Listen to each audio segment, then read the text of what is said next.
Então, vamos lá. Então, nós vamos fazer a correção do questionário e ele tem vários exercícios, né? Tem os exercícios antiparasitários, antimicrobianos e também tem a do metabolismo do osso que eu coloquei aqui para vocês. Então, vamos começar. Primeira pergunta pedia para explicar, né, como os bifosfanatos atuavam e também dar exemplos de alguns medicamentos desse tipo, né? Então, quando nós olhamos o metabolismo do osso, nós observamos que os osteoblastos, eles são responsáveis por produzir o osso, né? Então, eles vão aumentar o tamanho do osso, né? Muitas vezes a gente acha assim, o osso é um órgão estático, ele não diminui, não se mexe, mas não é isso. Quando o nosso organismo ele precisa de cálcio, ele vai lá e retira o cálcio do osso, ele consegue, né, através dos osteoclastos, retirar o cálcio. Já quando ele tem muito cálcio, ele vai armazenar. Então, ele aproveita esse cálcio que está sobrando no organismo e começa a guardar no osso através dos osteoblastos. Então, nosso osso ele é bem dinâmico. Ele, ao mesmo tempo que ele está se formando, ele acaba também sendo desformado, digamos assim. Ele diminui a formação, ele é retirado ali. Então, esse medicamento, né, os bifosfanatos, eles são responsáveis por cessar essa diminuição do osso. Por quê? Porque quando nós temos uma diminuição muito grande do osso, nós vamos ter uma perda grande da massa óssea e, consequentemente, nós podemos ter uma osteoporose, principalmente em pessoas idosas. Eles acabam aí tendo um comprometimento grande, fácil de quebrar o osso, porque o osso ele acaba ficando bem poroso. E isso não é o que nós queremos, né? Normalmente, isso pode acontecer por falta de cálcio, por falta de vitamina D, ou, né, durante a menopausa também é bem comum, principalmente aí mulheres que utilizam menos cálcio na sua dieta. Então, pessoal, como que esses bifosfanatos vão atuar? Eles vão atuar impedindo, bloqueando os osteoclastos. Mas eles são um pouquinho diferentes, porque esses bifosfanatos, eles conseguem penetrar na matriz óssea. E eles ficam ali na matriz óssea. Quando o nosso osso vai ser degradado, só um pouquinho, deixa eu aceitar aqui os alunos. Quando o nosso osso vai ser degradado pelo osteoclasto, o osteoclasto acaba ingerindo, né, os os bifosfanatos, e isso faz com que ele pare, ou muitas vezes até que ele sofra lise, a célula acabe sofrendo lise e acabe, né, sendo comprometido essa seção de degradação do osso. Então, os bifosfanatos, eles atuam bloqueando os osteoclastos e até mesmo bloqueando a diferenciação das células em osteoclastos. Esse é o mecanismo de ação. Vocês fizeram, né, o questionário, tenho certeza. Quais são os medicamentos utilizados aí, que são dessa classe?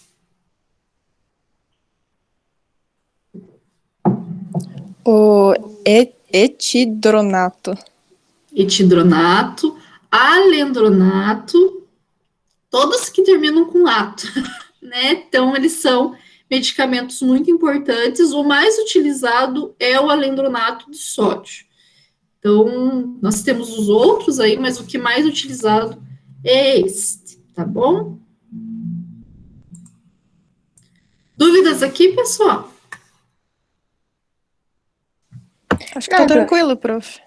Então, tá bom. Segunda pergunta é: qual é o mecanismo de ação do haloxifeno? O haloxifeno, ele é um medicamento também bem utilizado e ele também vai atuar parecido, não igual, né, com os bifosfanatos. Ele atua aqui, ó, inibindo a atividade do osteoclasto. Aqui até eu vou abrir um parênteses para falar um pouquinho. Por que as mulheres na menopausa elas acabam tendo uma perda óssea muito grande? Porque normalmente nós, né, na idade reprodutiva, produzimos bastante estrogênio. Na menopausa tem uma queda drástica de estrogênio. E o estrogênio também é responsável por inibir os osteoclastos. Então, quando nós temos, né, entramos na menopausa, esse osteoclasto acaba trabalhando à vontade, né? Porque não tem atuação do estrogênio. Então, tanto o roloxifeno quanto os estrogênios, eles vão atuar aqui, inibindo a ação das células osteoclastas, né, osteoclastos, fazendo com que não ocorra, então, a remoção do osso. Pode ser um tratamento para mulheres durante a menopausa, né? Também pode-se utilizar estrogênio durante a menopausa, que vai ter o mesmo efeito, tá? Depende, às vezes a pessoa não pode usar tanto hormônio, né? Então ela pode optar pelo raloxifeno. Dúvidas aqui?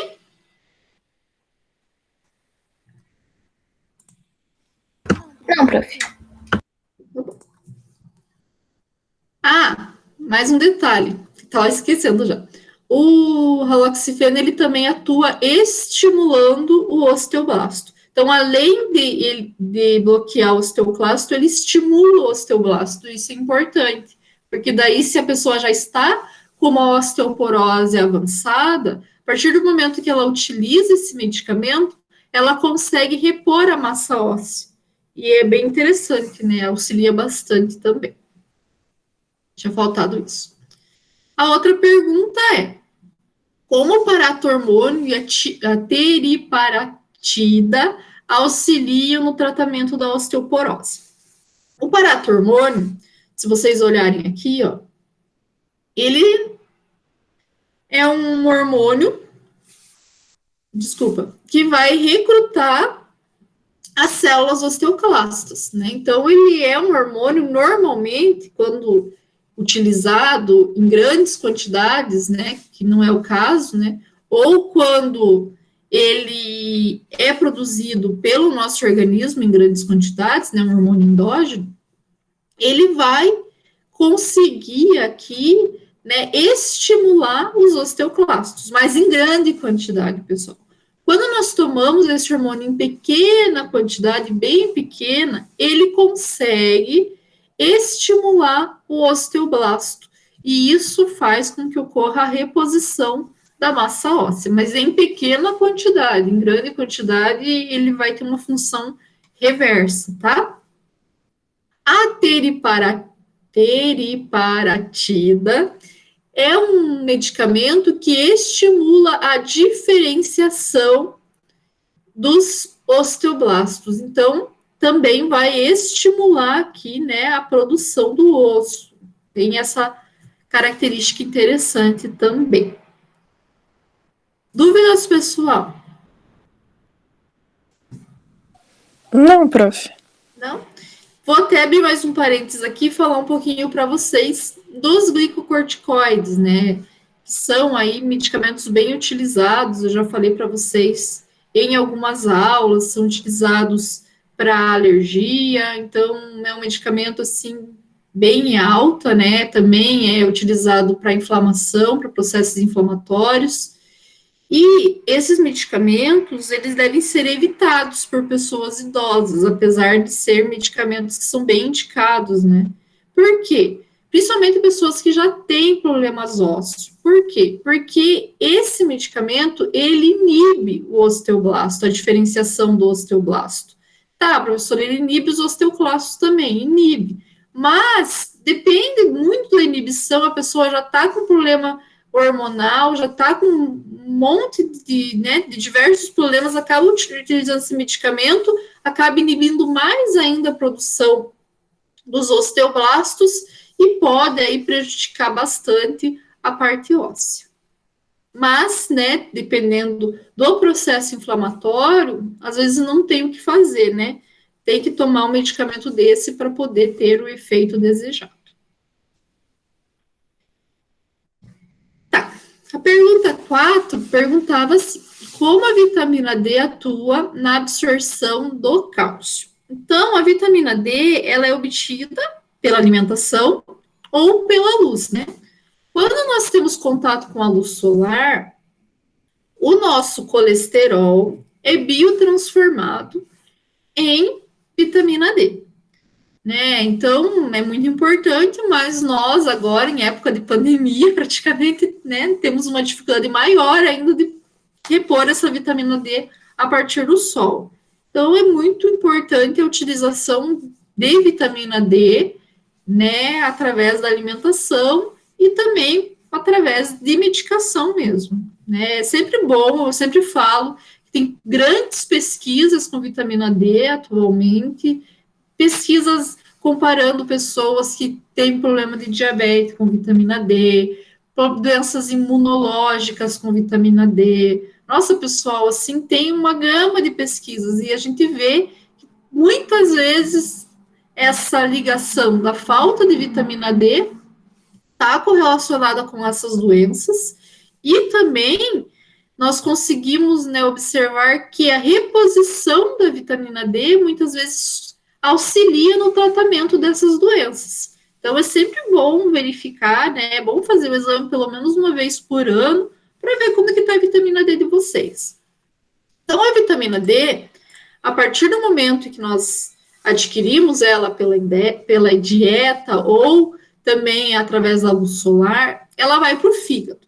Lá no fígado, ela vai ser biotransformada em 25-hidroxicolecalciferol, também conhecido como 25-OHD3. Ela não tem ação assim, ela precisa ir para os rins. Lá no rim, ela vai ser metabolizada em um metabólito ativo, que é o calcitriol, 1,25 de hidrocalcicolecalciferol. Então, a partir do momento que ela é metabolizada, ela vai atuar. Ela vai atuar no próprio rim, nos néfrons, reabsorvendo o cálcio, e ela vai atuar lá no intestino, aumentando a absorção de cálcio pelo intestino. Então, ela é muito importante, é muito, muito, muito importante mesmo. E se nós tivermos uma baixa nessa vitamina, pode sim acontecer um problema de osteoporose. Então, pessoal, até no dia que eu dei aula para vocês, eu falei bem por cima, hoje eu vou falar com mais detalhes sobre a vitamina D para vocês. Então, vamos lá chegar aqui no nosso intestino e nós vamos fazer de conta que aqui são as nossas células intestinais. Aqui é o lúmen do intestino e aqui é a nossa veia e porta que vai absorver o cálcio. Então, quando a vitamina D entra em ação, quando nós nos alimentamos ou quando tomamos sol e temos a vitamina D já transformada em calcitriol, nós vamos ter um aumento na produção de duas substâncias extremamente importantes para a absorção de vitamina D, que são as calbindinas e também as calmodulinas, que eu coloquei aqui embaixo para vocês. Essas substâncias, elas vão transportar o cálcio para dentro da célula. Então, nós vamos ter o transporte desse cálcio. A partir daí, o cálcio já está na célula, mas a vitamina D, ela ainda aumenta a produção de uma enzima transportadora chamada PMCA-ATPase, que transporta o cálcio de dentro da célula para a nossa veia, né, para dentro do nosso organismo. Então, a vitamina D, ela atua dessa maneira, aumentando a quantidade de calbindina e calmodulina, e também aumentando os transportadores PMCA-ATPase. Além disso, a vitamina D também estimula a entrada de cálcio entre a célula. Não precisa passar só por dentro da célula, ele consegue estimular a vitamina passar entre a célula. A vitamina não, o cálcio, né? O cálcio passar entre as células. E isso, pessoal, auxilia muito na absorção de cálcio. E é muito importante. É claro que o uso excessivo também pode trazer problemas. Né? Não adianta a gente sair tomando aí uma carralhada de vitamina D, né? Porque daí você tem uma absorção muito grande de vitamina D. E isso pode causar problema renal, pode causar aí problema ósseo também, porque vai ter uma grande quantidade de formação óssea. Então tem que cuidar muito, né? Não dá para sair tomando excessivamente. Por isso, tem que fazer o exame para verificar qual é a né, como está a tua quantidade de vitamina D no seu organismo. É importante isso. Tá? Normalmente é acima de 30, né? Então, dá uma olhadinha nisso antes de sair tomando vitamina D. Dúvidas aqui? Não, prof. Então tá bom. E a outra pergunta é: diferencie bactericida de bacteriostático. Bacteriostático, geralmente, né, são medicamentos que não matam a bactéria. Eles estatizam, né? Eles param, fazem com que ela fique estática, que ela não consiga se multiplicar. Isso é uma característica bem interessante. A maioria desses medicamentos bacteriostáticos, eles vão atuar no DNA da célula, fazendo com que esse DNA não consiga ser multiplicado. Né? Podem atuar de outras formas? Podem, né? Nós vamos ter aí outros fármacos que atuam diferente, que atuam em outras vertentes, mas a maioria vai atuar no DNA da célula como bacteriostático.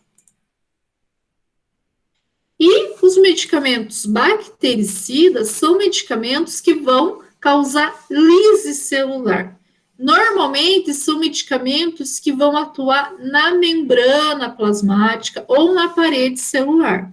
Então, os medicamentos bactericidas, eles matam a célula, enquanto os bacteriostáticos só não deixam essa célula multiplicar. E daí? Mas, professora, mas o medicamento bacteriostático só não vai deixar a célula multiplicar. Daí o teu organismo vai dar conta daquela infecção.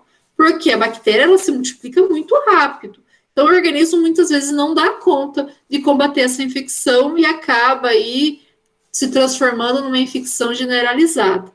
Quando você utiliza um medicamento, você vai fazer com que essa célula não se multiplique mais e vai fazer com que o teu organismo consiga acabar com aquela infecção. Tá? Então, é um medicamento muito utilizado, né? Eu já falei um pouquinho sobre ele para vocês nas aulas, vocês sabem que são medicamentos antibióticos muito utilizados. Dúvidas aqui? Acho que não, prof. Beleza. A sexta pergunta era: qual a diferença dos antibacterianos que interferem na síntese do folato e os que atuam na ação do folato? E dei exemplos. Então, o folato ele é utilizado pela célula bacteriana para a produção do DNA. Nós, humanos, não produzimos folato, não sintetizamos, nós recebemos da alimentação. Mas as bactérias não. As bactérias, elas sintetizam o folato. Elas têm esse mecanismo de ação, né? Elas têm que sintetizar o folato para poder, então, sintetizar o teu DNA ou RNA. Então, o nosso organismo, ele não precisa. Os medicamentos não vão fazer efeito contra as células do ser humano. Vão fazer efeito somente nas células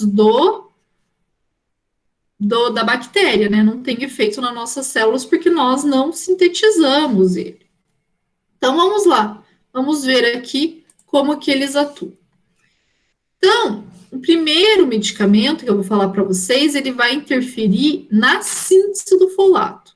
Então, nós vamos ter aí o medicamento dos grupos das sulfanamidas, né? Coloquei aqui alguns para vocês. E eles vão atuar na enzima. Opa, tá faltando o nome da enzima que a hora que eu copiei não veio. Agora eu não lembro, decoro o nome da enzima. Deixa eu ver se eu vejo aqui. Não. Aqui é diitrofolato redutase, lá é dihidrofolato. Então tá, vai atuar inibindo essa enzima aqui. E isso vai fazer com que não ocorra a produção do folato. Então, não tem a produção desse folato, consequentemente, não vai ter a produção aí do DNA. Já a trimetopina, eles vão atuar, é um medicamento, né, que atua na atuação do folato. Então, o folato, ele não consegue atuar. Também é uma inibição enzimática. Então, ele vai inibir a enzima dihidrofolato redutase, fazendo com que não ocorra, então, a produção novamente aí das características do DNA da bactéria. Então, é uma característica interessante, atua somente na bactéria. Aqui pode ser que tenha um comprometimento nas células, porque aqui não é a produção, é a atuação, né? Mas o comprometimento nas células humanas é pequeno, tá bom? Dúvida aqui, pessoal? Não, prof. Bacteriostática, tá? Porque vai atuar lá na produção, na multiplicação bacteriana, beleza? Aqui eu coloquei novamente né, que nós utilizamos bastante, a sulfametazol, uma etazanol, nossa, gente, sulfametoxazol com trimetopina é muito utilizado essa combinação. E eu coloquei 2 vezes o mesmo slide. Aí. A outra pergunta era: qual o mecanismo de ação dos beta-lactâmicos? Cite exemplos de medicamentos dessa classe. Então, os beta-lactâmicos são um dos medicamentos antibióticos mais utilizados, né? Na hora que eu falo de beta-lactâmicos, vocês já vão lembrar da penicilina. Então, como que eles vão atuar? Eles vão atuar inibindo a produção do esqueleto peptídeo-glicano. Então, vão atuar inibindo aqui a ligação do peptídeo-glicano na célula. Como que eles atuam? Eles vão atuar inibindo a transpeptidação, fazendo com que o peptídeo não consiga se ligar na transpeptidase enzimática, e quem se liga é ele. Então, ele trabalha como se fosse um antagonista, porque ele se liga no lugar do peptídeo da célula bacteriana. Então, ele não deixa com que esse peptídeo se ligue, porque ele se liga. Então, a partir do momento que ele se liga, o peptídeo não consegue se ligar, não tem a formação da parede bacteriana, a bactéria fica bem frágil, sofre lise, e nós temos, então, a atuação bactericida, morte da bactéria. Como exemplos dessa classe, nós temos todas as penicilinas, como a amoxicilina, né, e penicilina B também, e temos também as cefalosporinas, que são diversas também. Então, são tipos de medicamentos. Dúvidas aqui, pessoal? Posso continuar? Pode continuar, prof, tá tranquilo. Se tiverem dúvidas, vocês me param, tá? Um dos principais efeitos adversos da penicilina é a hipersensibilidade ao fármaco, né? Então, o que acontece? Normalmente, esses medicamentos, por causa dessa hipersensibilidade, são aplicados somente no posto de saúde ou em hospitais, né? As farmácias, agora saiu um novo decreto, até ontem eu vi, que tem autorização para aplicar, mas aí vai muito do farmacêutico. Eu nunca apliquei quando trabalhava em farmácia, porque eu tenho muito medo de dar uma reação adversa e não ter como socorrer. Então, eu sempre mandava, né, eles para o posto de saúde, porque se acontecesse alguma coisa, podiam ser socorridos com mais facilidade. E, né, posto de saúde, hospital, quem vai socorrer provavelmente vai ser os enfermeiros e os médicos, né, que vão estar ali aplicando e atuando nessa área. Então, o que acontece? Quando a pessoa toma esse medicamento, ela vai ter hipersensibilidade. A boca começa a inchar, começa a ter erupções cutâneas, e o pior de tudo é a língua inchar e o fechamento de glote. Isso acaba fazendo com que a pessoa não consiga respirar, né? Porque fecha aqui essa região e ela vai ter uma dificuldade para a passagem do ar. Então, é uma coisa, assim, bem preocupante. Claro que essa reação adversa é muito rara, né? Não é muitas pessoas se têm. Mas, eu sempre falo, às vezes você pensa assim, eu tomei várias vezes, nunca tive reação. Mas vocês lembram lá numa das nossas primeiras aulas que eu falei que a pessoa pode sofrer sensibilidade com os anos, e isso pode fazer com que a pessoa tome esse medicamento a vida inteira e acabe tendo uma reação adversa num dia qualquer, porque ela acabou recebendo doses daquele medicamento e acabou se sensibilizando.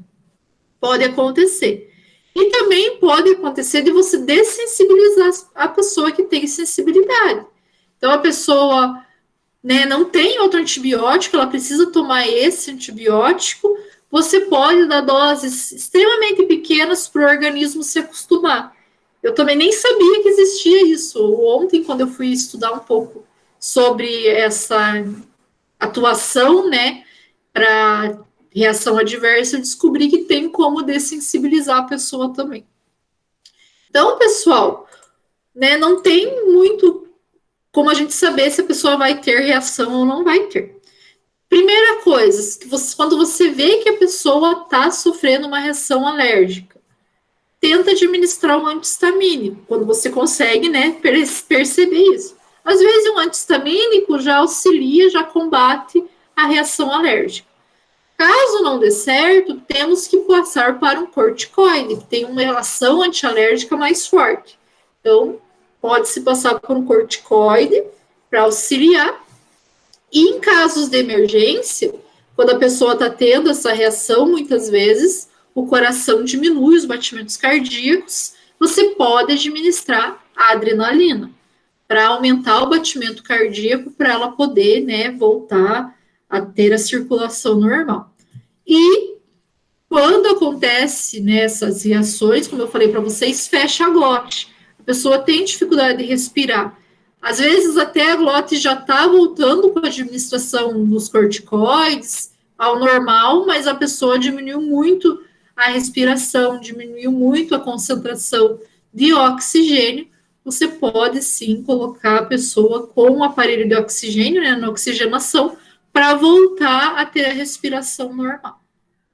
Então, o oxigênio, na verdade, ele vai ser mais administrado porque a pessoa, né, teve o fechamento de glote, teve dificuldade de respirar, mas o oxigênio não vai abrir a glote. Nós vamos ter que administrar outros medicamentos antialérgicos para fazer com que a alergia passe. Muitas vezes também, né, não vai dar para administrar via oral. Tem que fazer uma administração via parenteral e rápido para poder socorrer essa pessoa. Por isso que eu não indico aplicar na farmácia, porque como que você vai fazer administração do medicamento parenteral na farmácia, se acontecer uma reação alérgica, né? Outra coisa, quando vocês vão administrar esses medicamentos, não administrar e mandar a pessoa embora. Você tem que dar a penicilina, né, que é o que mais tem alergia, e pedir para a pessoa ficar esperando alguns minutos, 20, 30 minutos, para ver se não vai ter reação. Porque você já imaginou a pessoa ir para casa, ter reação e não ter como socorrer? Então tem que cuidar bastante com isso. As pessoas que têm alergia à penicilina, normalmente também têm alergia A amoxicilina, mas a amoxicilina, como é dada por via oral, consegue, né, observar essa reação aos poucos, ela não vai ter uma reação tão abrupta quanto o medicamento que está sendo aplicado, né, diretamente na pessoa, né? Então, como uma injeção, a reação é muito maior, muito mais rápida, a reação alérgica. Dúvidas, pessoal? Tá tranquilo, prof. Então, beleza. A outra pergunta é: como os glicopeptídeos atuam? Então, os glicopeptídeos também, né, são medicamentos antibióticos e que vão atuar na parede bacteriana. Então, são bactericidas. Um dos medicamentos mais utilizados, que foi por muito tempo, foi a vancomicina. Mas as bactérias, né, acabam sofrendo mutações e conseguiram ser resistentes à vancomicina. Nós temos muitas bactérias que são resistentes à vancomicina. E eu vou falar para vocês, as bactérias mais patogênicas, aquelas que têm resistência a diversos medicamentos, têm resistência à vancomicina. Então, são as principais responsáveis por infecções hospitalares generalizadas. Então, é assim, bem crítico. Mas a vancomicina, ela tem a sua utilização ainda, né? Algumas bactérias, ela consegue atuar tranquilamente. Não é contra todas, mas contra algumas. E como que ela vai atuar? A vancomicina, né, os glicopeptídeos em geral, eles não deixam a liberação aqui, ó, do final da parede aqui que foi produzida pela bactéria. Então, como eles não deixam essa liberação, essa molécula não consegue se encaixar na parede bacteriana. E isso faz com que a bactéria fique frágil e sofra lise facilmente. Então, a atuação dela é inibindo que a molécula da parede bacteriana se ligue para a formação desta parede. Beleza?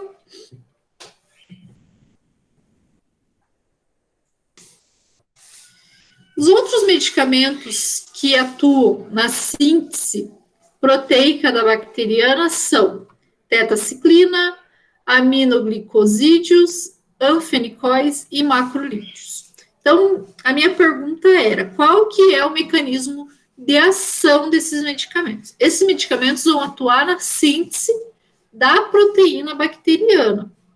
Então, nós temos aí diversas ações, né, com esses medicamentos. Por exemplo, a tetraciclina, ela vai atuar inibindo aqui, competindo com o RNA transportador.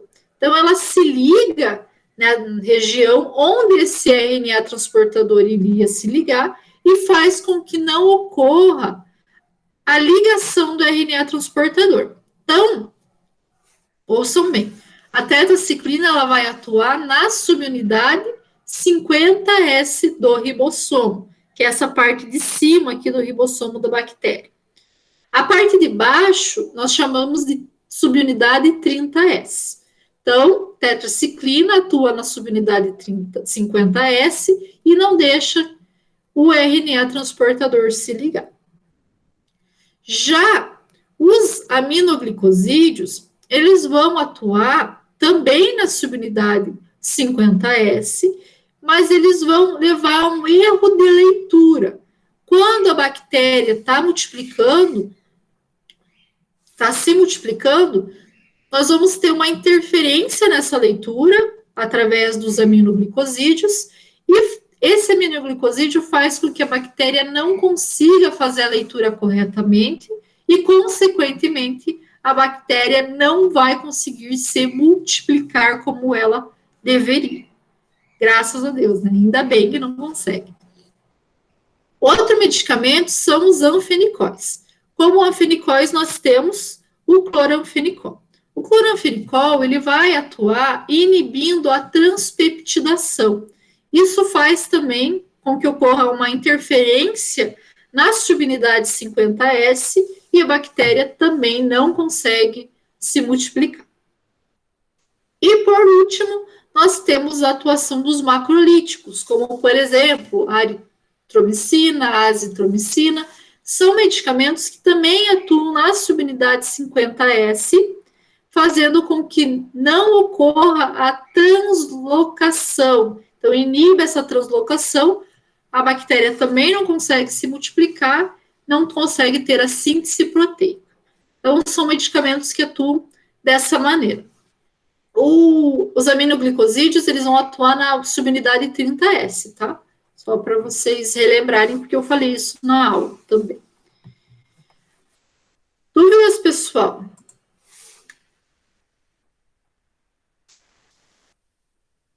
Tá tranquilo, prof. Vocês sabem tudo, né? Vocês estudaram bonitinho. A outra pergunta era, como os fluoroquinolonas atuam? Como as fluoroquinolonas atuam? Aqui, pessoal, tanto fluoroquinolonas como quinolonas vocês vão encontrar na internet, tá? Na internet, em várias, né, meios científicos. Então, vocês podem encontrar como quinolonas também. As fluoroquinolonas, elas atuam de um jeitinho diferente, vamos dizer assim. Elas atuam inibindo o DNA girase. Então, a bactéria, ela faz um envelopamento do seu DNA. É uma característica dela. Por quê? Para poder ter uma multiplicação melhor do DNA. Quando nós temos um medicamento que inibe esse DNA girase, a bactéria não forma esse envelopamento e, consequentemente, nós não temos aí a multiplicação dela, acaba interferindo na sua multiplicação. Esse DNA girase também é conhecido como topoisomerase, tá? É uma enzima que faz esse enovelamento que auxilia na multiplicação da bactéria. E isso faz, então, com que ela não se multiplique. E aqui nós temos diversos medicamentos, né? Os medicamentos mais conhecidos, principalmente por mulheres que têm infecção de bexiga, né? Porque antigamente, agora nem tanto, mas antigamente era muito utilizado para infecções urinárias, como, por exemplo, norfloxacino, ciprofloxacino, né? São medicamentos aí que foram muito utilizados. Atualmente, os médicos estão diminuindo a utilização, né? Tem ainda utilização, mas eles pararam um pouco porque as bactérias estão sofrendo muita resistência a esses medicamentos. Então, assim, o que nós vemos como indicação para a infecção urinária atualmente não está muito ligado às quinolonas. Por exemplo, cefalexina está sendo bem utilizado, eu acho que é um dos medicamentos mais indicados atualmente, porque as quinolonas, elas sofreram muito, né, muita interação com a bactéria, muitas vezes as pessoas acabavam tomando esses medicamentos de forma errada, né, tomava ali 3 dias, não estou mais com dor na bexiga, vou parar de tomar, e a bactéria começou a sofrer resistência. Então, atualmente, nós não temos tanta indicação. Ainda é indicado, né? Mas a cefalexina, ela substituiu bastante a utilização das quinolonas, tá? As quinolonas também são muito utilizadas para infecção intestinal. Ciprofloxacino é bem indicado para infecção intestinal também. Beleza? A outra pergunta era, como o metronidazol atua? O metronidazol também atua inibindo a síntese proteica e também é um medicamento utilizado como antiparasitário, né? Nós já vamos falar um pouquinho mais sobre eles. Mas em relação às bactérias, esse medicamento é bem utilizado também para infecção intestinal por bactérias. Principalmente por pessoas que estão com problemas na vesícula, também é bem utilizado. Por quê? Normalmente, quando a pessoa tem pedra na vesícula, vai ocorrer, né, dependendo do tipo de pedra, pode ocorrer uma infecção. Quando não é tratada, quando tem muita pedra e a vesícula já está sobrecarregada, então pode ocorrer uma infecção, uma multiplicação bacteriana naquela região. O metronidazol é bem indicado para esse tipo de infecção, mas o metronidazol, ele dá bastante enjoo, sabe? As pessoas que utilizam esse medicamento reclamam muito de enjoo, muito, porque ele dá bastante enjoo. Vocês vão ver que vai ter paciente reclamando quando estiver tomando que está com enjoo, porque dá mesmo, é normal dar essa náusea por causa do medicamento. Esse medicamento é muito utilizado de forma parenteral nos hospitais. Então, quando administrado, né, sempre administrar devagar, nunca passar rapidamente esse medicamento, né, porque os pacientes têm mania de mexer lá no êmbolo, né, para passar mais rápido o medicamento, mas daí eles vão ter uma reação adversa maior, porque dá um enjoo bem grande. Então, tem que passar devagarzinho para ter uma reação adversa menor. Beleza?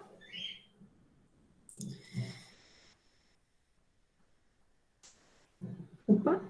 Eu coloquei aqui para vocês um resuminho da nossa aula sobre antibióticos, porque eu achei assim bem legal, gostei. Então, vamos ver aqui como que os medicamentos atuam. Vamos começar falando dos medicamentos que atuam na parede bacteriana. São os beta-lactâmicos e os glicopeptídeos, como, por exemplo, a vancomicina. Na membrana celular, eu até não coloquei para vocês, porque são medicamentos atualmente pouco utilizados. Mas nós temos aí medicamentos como a palimixina B, que é ainda utilizada, mas não é tão utilizada quanto os outros medicamentos, e também a daptomicina. São medicamentos que vão interferir na produção da membrana celular. Nós temos ainda medicamentos que atuam na síntese proteica. Na subunidade 30S, nós vamos ter os aminoglicosídeos, a tetraciclina e a gliciclinas, que são medicamentos que vão atuar na subunidade aqui de baixo, na 30S. Na 50S, nós vamos ter os macrolíticos, o cloramfenicol, também temos os streptograminas, que são pouco utilizados, e os lincosaminas, que também são pouco utilizados. E no RNA transportador, nós temos as oxazolidinas e também temos um outro medicamento, que eu vou ter que voltar aqui para ver, porque eu esqueci, que também atua, a tetraciclina também atua ali. Isso. A tetraciclina, ela pode atuar tanto na subunidade 30S, quanto no RNA transportador. Em relação ao sistema, né, a formação do DNA, a estrutura do DNA, quem vai combater a produção dele é as quinolonas, o metronidazol, e também nós temos uma classe chamada nitroindazólicos, que também combatem aqui essa produção.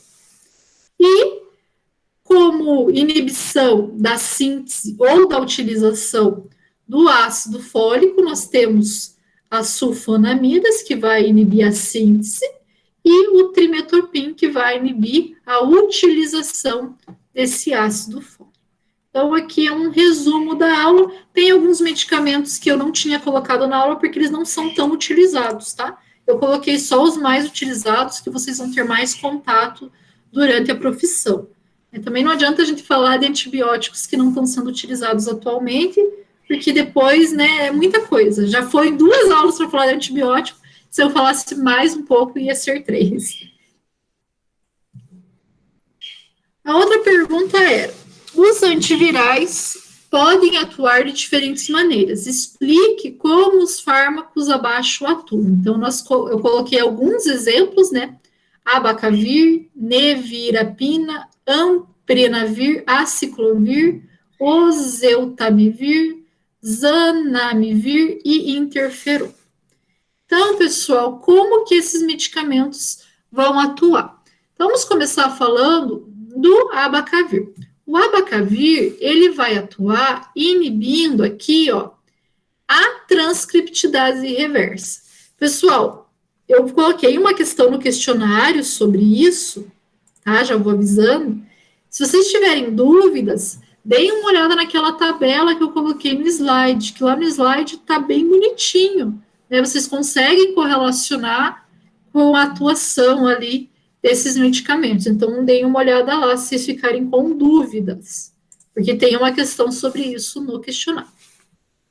Outro medicamento é a nevirapina. A nevirapina, ela vai atuar também inibindo a transcriptidase reversa. Então, quando nós temos essa inibição, o vírus, ele não consegue transcrever o RNA em um DNA. Para que ocorra a leitura e a multiplicação do vírus, o vírus ele precisa mudar o RNA dele para DNA, porque a nossa célula só vai ler DNA, só vai multiplicar DNA.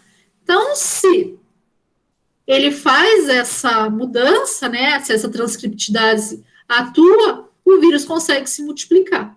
Se a transcriptidase não atua, o vírus não vai conseguir multiplicar. A transcriptidase é uma enzima viral, ela só está no vírus. Então, se nós utilizamos um medicamento que atue no vírus, ele não vai matar as células humanas, porque não vai ter aí a sua ação contra nossas células, porque nós não temos a célula transcriptidase. Pode ter efeito adverso por causa de outros motivos, mas não por causa da atuação dele na transcriptidase. Então, não vai inibir, por exemplo, a multiplicação celular. Tá? E aqui aí eu falo alguma coisa, agora me perdi. Tá? Depois, se eu vou lembrar, eu falo. O outro medicamento é o amprenavir. O amprenavir, ele vai atuar inibindo as proteases.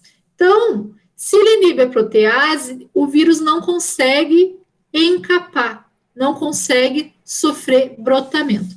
Ah, lembrei o que eu ia falar. Os medicamentos antivirais, eles atuam somente durante a multiplicação do vírus, pessoal. Por quê? Porque como que ele vai atuar se o vírus estiver parado, estiver dentro da célula sem estar se multiplicando? Daí ele tem que matar a célula humana, ele não consegue atuar. Então, ele somente atua durante a multiplicação viral. Beleza? Isso é importante vocês saberem, é questão até de concurso, isso. Já vi cair bastante em concurso essa pergunta. Outro medicamento que eu coloquei aqui para vocês é o aciclovir. O aciclovir, ele é um medicamento que vai inibir a enzima que está ligada aqui à integrase, né, que é a enzima que faz a multiplicação do DNA. Então, o aciclovir, ele interfere nessa multiplicação, fazendo com que não ocorra a multiplicação do DNA viral, então ela atua diretamente na integrase, só que a integrase é humana, né? Então, o aciclovir, ele acaba tendo alguns efeitos colaterais maiores aí em relação à multiplicação celular. Outro medicamento é o oseltamivir. Esse oseltamivir, ele vai atuar no desempacotamento do vírus. O vírus não consegue desempacotar, consequentemente, não consegue se multiplicar. O zanamivir, ele vai atuar também nesse desempacotamento para que não ocorra, então, a liberação do RNA viral dentro da célula. E a interferona? A interferona, ela atua de um jeito um pouquinho diferente. A interferona, ela vai induzir o ribossomo, porque lembra que eu falei na aula até sobre isso? A interferona é um medicamento que estimula a nossa imunidade. Tá? É um medicamento que vai estimular o nosso organismo. E ele vai atuar fazendo com que O RNA, né, o ribossomo do nosso organismo, produz enzimas. Essa enzima, então, vai atuar no RNA mensageiro, vai inibir esse RNA mensageiro. Consequentemente, não terá a multiplicação do vírus. A interferona, então, induz o organismo a produzir enzimas. É interessante, né? Ela acaba ajudando bastante o organismo. Dúvidas aqui? Não, prof.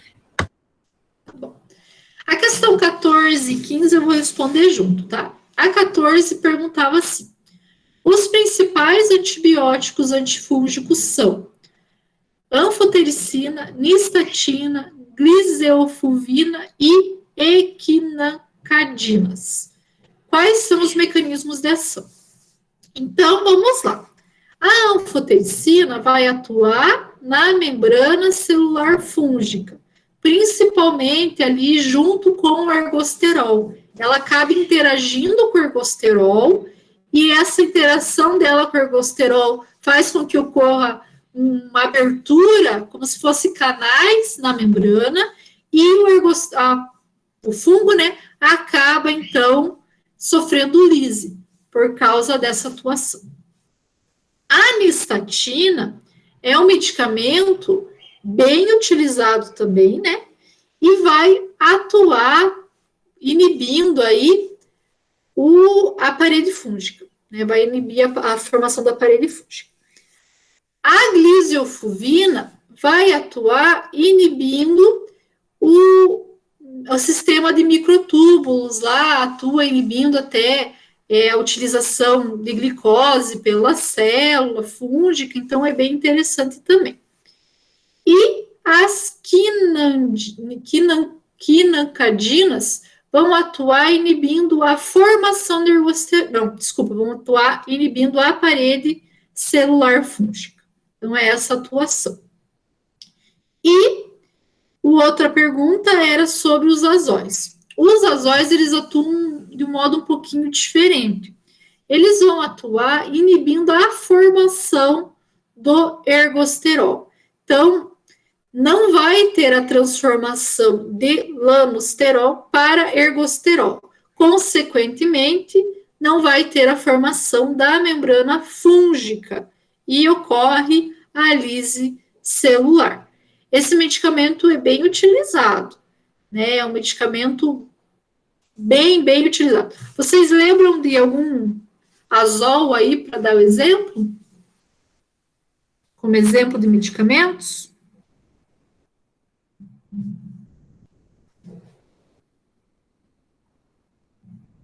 Não?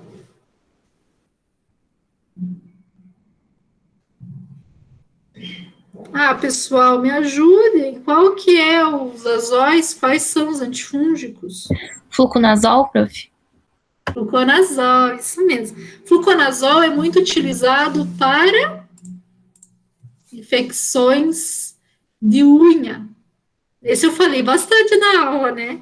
6 meses a utilização para poder ter para tirar, né, a micose de unha completa. O fungo, ele consegue, né, ele tem essa possibilidade de se adentrar bem na carne, digamos assim, né?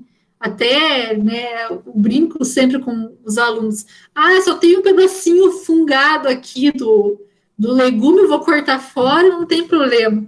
Mas o fungo não, o fungo ele tem hifas. Então, ele se adentra tanto na pessoa, né, como nos vegetais, no pão. Então, não adianta cortar só aquele pedacinho fora que você vai acabar comendo fungo do mesmo jeito quando a gente fala de alimento. Então, isso acontece no ser humano, né? Na unha, o fungo, ele consegue, né, tá até o final da unha, apesar de, por exemplo, o fungo só tá aparecendo aqui na pontinha. Ele tá até o final. Então, você vai ter que utilizar o medicamento por 6 meses, até que a unha cresça completamente, você consiga tirar a unha totalmente fora, né? E também consiga combater o fungo que estava mais na região próxima aqui à base da unha. Então, não dá para tomar o medicamento por um mês e achar que já teve efeito. Então, normalmente, o fluconazol é utilizado uma vez por semana por 6 meses para combater esse tipo de fungo. Fungo, pessoal, apesar de não ser algo assim que acomete tanto quanto bactéria, quando acomete, o tratamento é muito mais prolongado. É assim, um tratamento bem prolongado mesmo, e é um tratamento bem difícil, porque é difícil conseguir fazer a pessoa tomar o medicamento por 6 meses, por exemplo. Então, é bem complicadinho esse tratamento. A enzima que ele combate aqui é a lanosina, né, que vai converter o lanosterol em ergosterol. A outra pergunta era: qual o mecanismo de ação da cloroquina? Quais os protozoários que ele atua e quais os efeitos? Então, a cloroquina é muito utilizado para malária, né? É um dos medicamentos aí com alta utilização. Como que ele atua? Então, ele vai atuar lá nas hemácias, né? Que é onde esses micro-organismos estarão presentes. Então, eu até coloquei aqui para vocês, vou aumentar aqui e vou explicar para vocês. A nossa célula, ela tem, né, a produção do M livre tóxico. Esse M livre é um jeito que a nossa célula, nosso eritrócito, tem para combater esses parasitas. Então, normalmente, esse M livre tóxico não deixa o parasita atuar ali, não deixa ele sobreviver. Normalmente é isso que acontece. Porém, esses protozoários, eles têm uma enzima que transforma esse M livre tóxico em hemosina. A enzima é conhecida como M-polimerase. A M-polimerase, então, tem essa atuação, faz com que o M livre tóxico vire hemosina e o protozoário consegue ficar ali tranquilamente dentro da célula. Como que a cloroquina vai atuar? A cloroquina, ela vai atuar inibindo a o M-polimerase, que é a enzima que acaba transformando o M livre tóxico em hemosina. Então, se nós temos a atuação, a inibição dessa enzima, o M livre tóxico vai ficar livre e vai combater o protozoário. Quais são os efeitos adversos? Então, não sei se eu coloquei aqui. Os efeitos adversos da cloroquina não são muito grandes, tá? É um medicamento que acaba sendo bem seguro até. Né, vai ter mais efeitos gastrointestinais, como náusea, diarreia algumas vezes, né? Nós temos aí um pouco de cefaleia, tontura e também turvação da visão. Não é um efeito muito grave, né? Mas quando a gente utiliza esse medicamento com outros medicamentos, o efeito colateral começa a aparecer, digamos assim. Então, até li para vocês durante a aula a bula que eu tirei do livro, desse livro aqui é muito bom até, por sinal. Esse livro aqui, ó, que é o Dicionário Terapêutico Guanabara, é muito bom, tem diversas bulas de medicamentos, e ali está falando. Esse livro aqui é um pouquinho antigo, é de 2011, mas ali já está falando de que a hidroxicloroquina é um medicamento que não deve ser utilizado com outros medicamentos hepatotóxicos, porque a hepatotoxicidade pode aumentar. E aí vem, né, a utilização da ivermectina juntamente com a cloroquina, com a hidroxicloroquina. Quando utiliza esses dois medicamentos juntos, nós vamos ter uma toxicidade muito maior em relação à toxicidade hepática. E a gente realmente está vendo agora, né, que a utilização dos dois medicamentos juntos está trazendo alguns problemas, até precisando aí algumas pessoas de uma vamos falar de um rim, um fígado novo, né? Então a pessoa acaba precisando muito aí de fazer uma transfusão de fígado por causa dessa utilização desses dois medicamentos de forma errada, digamos assim. Então tem que cuidar muito, né? A interação medicamentosa é grande, diversos medicamentos interagem, né? Tanto que tem dúvida, pessoal, vai ver a bula, porque nós não podemos colocar em risco a vida de pessoas por causa da utilização de dois medicamentos de forma errada, né? Então, sempre cuidar com isso. Dúvidas aqui, a cloroquina está em alta, né? Não sei se alguém tem alguma dúvida sobre isso. Prof, eu gostei dessa explicação, eu não sabia dessa interação medicamentosa. Eu sabia que não podia tomar, assim, pela gravidade dos problemas, mas não tinha entendido como era certo. Eles interagem. Prof, agora eu vou poder brigar com a minha família com propriedade. Ah, o pior, gente, é que é difícil, né? Até eu tenho que brigar com a minha. Não é fácil, vou ser sincera com vocês. Então, tá bom. Então, né, cuidar com essa interação. Outra pergunta é: quais são os medicamentos que alteram o metabolismo do folato em parasitas? Então, nós temos dois tipos de medicamentos. A sulfonamida, se nós já falamos sobre ela, né? Uma das utilizadas aqui nos parasitas é a sulfodoxina. Nós temos também as sulfonas. As sulfonas, como exemplo, eu coloquei aqui a dapsona. Esses medicamentos, eles são utilizados bastante para Plasmodium falciparum e Plasmodium vivax. Então, são bem utilizados para esses parasitas. E nós temos ainda os que inibem a dihidrofolato redutase. Então, vão inibir a utilização do folato, né?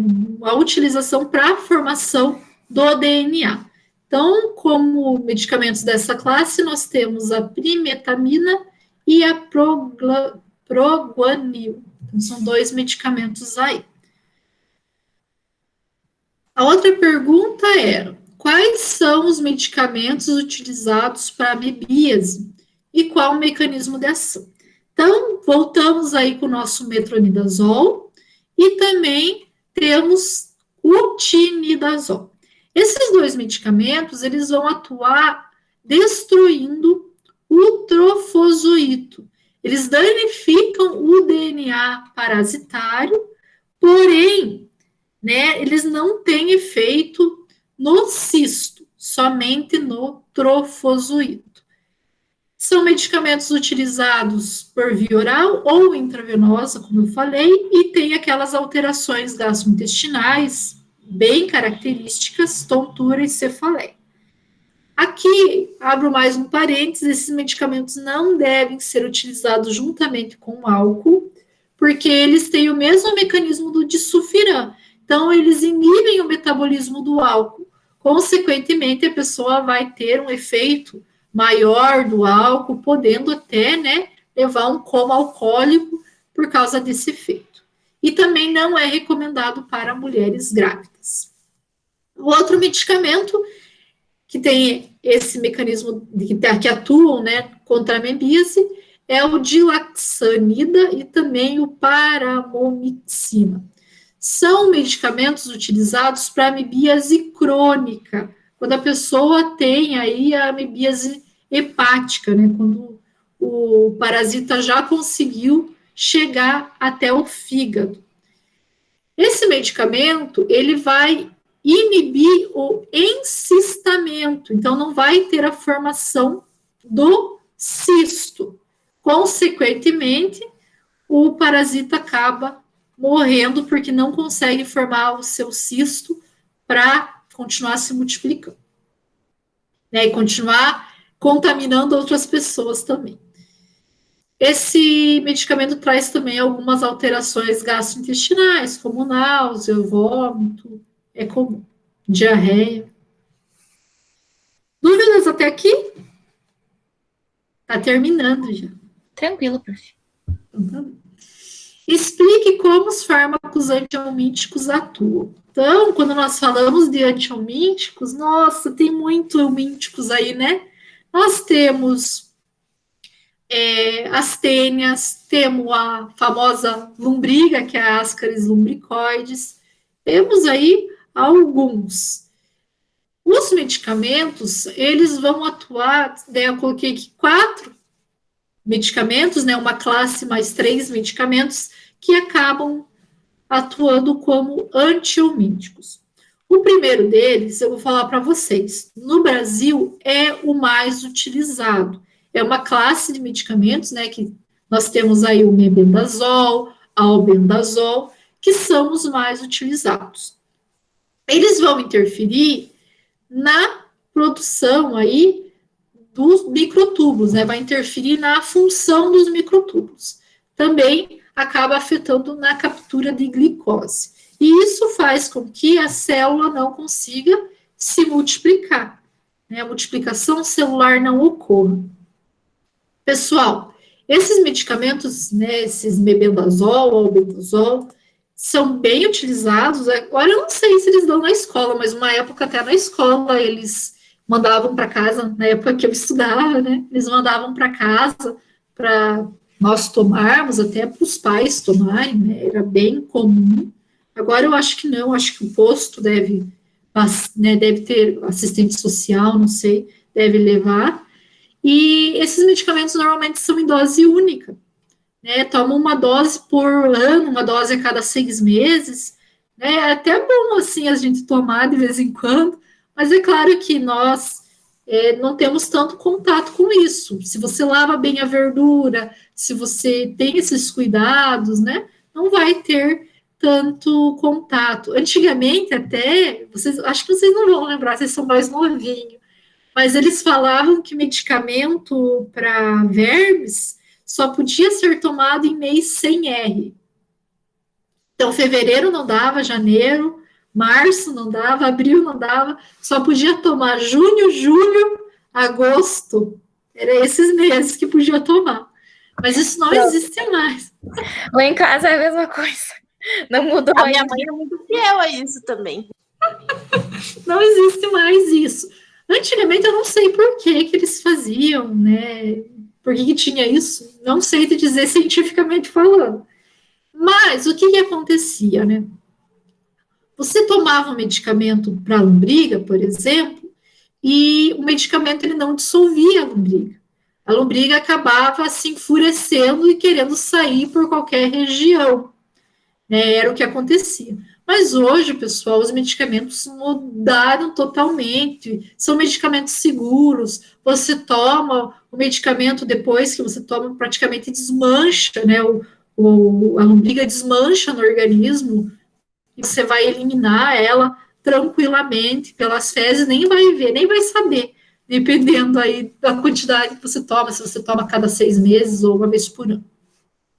Mas é claro, nós temos o problema de crianças extremamente contaminadas com esses parasitas, e daí é um problema, né?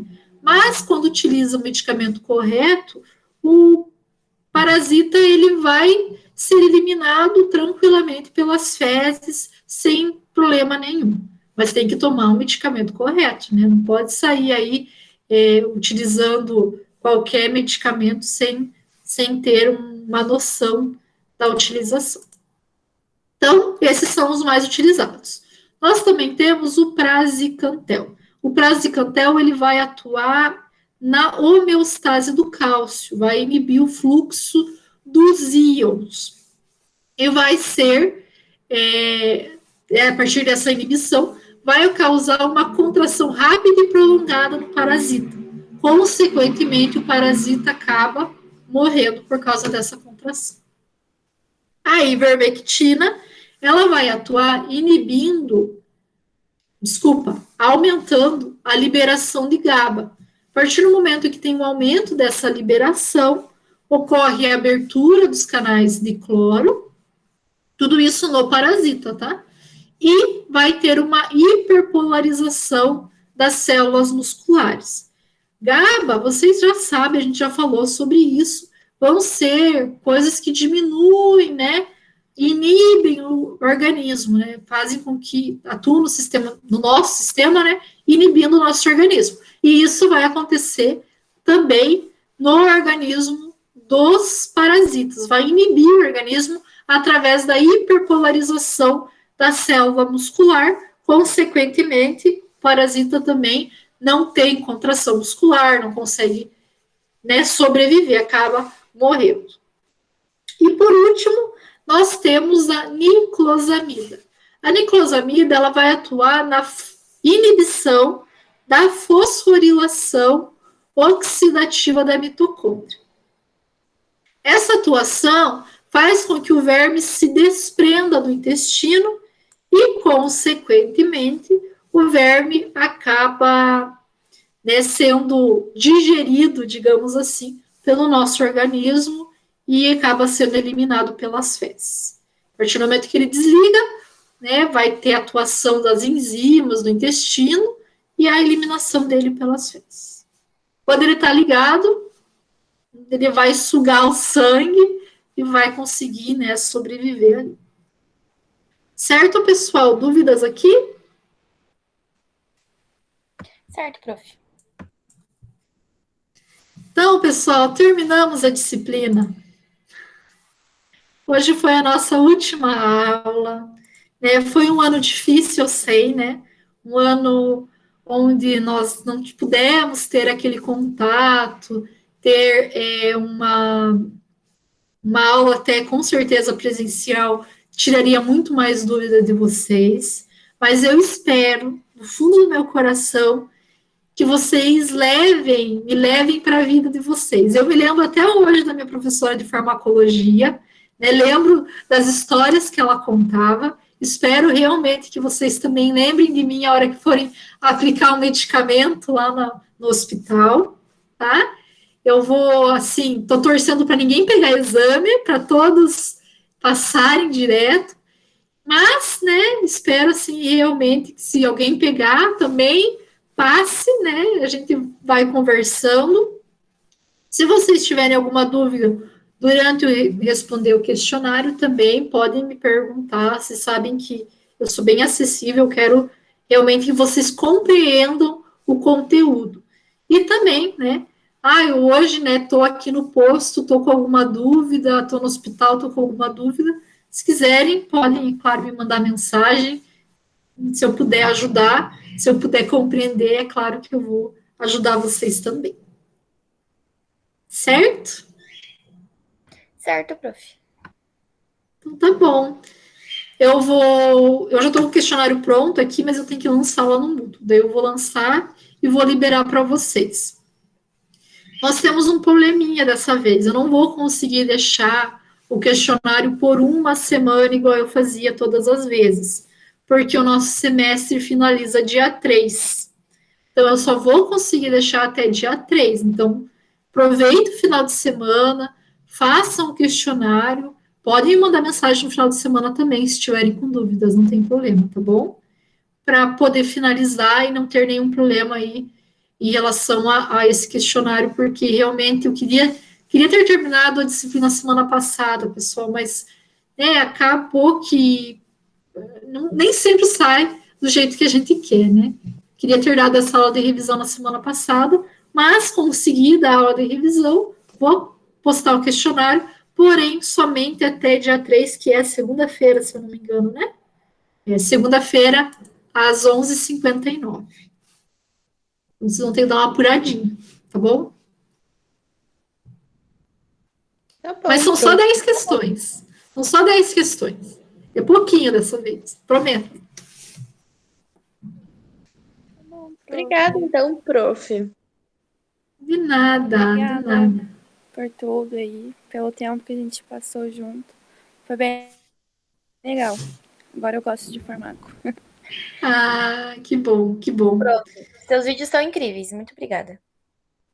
Obrigada, Tia. Flor. Queria saber como você faz esses slides muito bonitos. Obrigada. Então, eu faço tudo no PowerPoint. E ano que vem eu vou abrir monitoria para disciplina, que esse ano brigaram comigo porque eu não abri. Ano que vem eu vou abrir, tá bom? Se alguém quiser, fica a dica. Obrigada pela paciência com a gente, tá, prof? Ai, capaz, gente. E vocês são 10. Não tem nem o que falar. Queria muito que fosse presencial. Eu acho que a gente ia aproveitar muito mais. Mas, aprendizado. Aprendizado. Até meus slides melhoraram nessa pandemia. Capaz, Kézia. Paciência o quê? Então tá bom, pessoal. Um grande abraço para vocês. Qualquer coisa, né, me mandem mensagem. Vamos nos falando. Beleza? Beleza, prof. Tchau, prof. Bom final de Tchau. semana. Igualmente. Tchau, prof. Tchau, João. Ó, o João falou, gente. Eu não acredito. Ah, só um pouquinho.